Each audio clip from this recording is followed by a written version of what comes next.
নমস্কার, কেমন আছেন? আশা করি আমরা কেউ ভালো নেই।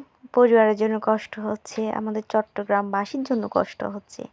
আর এটা হচ্ছে যে আমার বাপের বাড়ির অবস্থা। সেখানে পুরা বন্যা হয়ে গিয়েছে।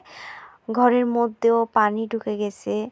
আসলে সব এই যে ঘরের মধ্যে সব পানি এখানের মধ্যে। এগুলো যা দেখা যাচ্ছে সব পানি।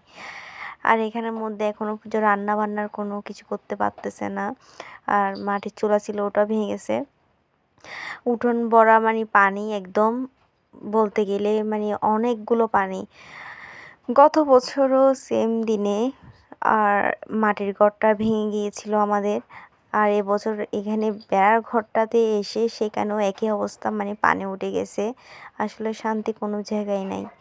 আর আমরা গত বছর তো বাড়িতে ছিলাম, দেখছিলাম ওখানে কীরকম ছিল ভয়াবহ। এবছরও সেম অবস্থা। আর এগুলো দেখলে মানে কি বলবো, নিজেকে আর কন্ট্রোল করতে পারি না। মা-বাবারা অনেক কষ্টের মধ্যে আছে। চাইলেও কিছু করতে পারতেছি না, এটা হচ্ছে সবচাইতে দুঃখের বিষয়।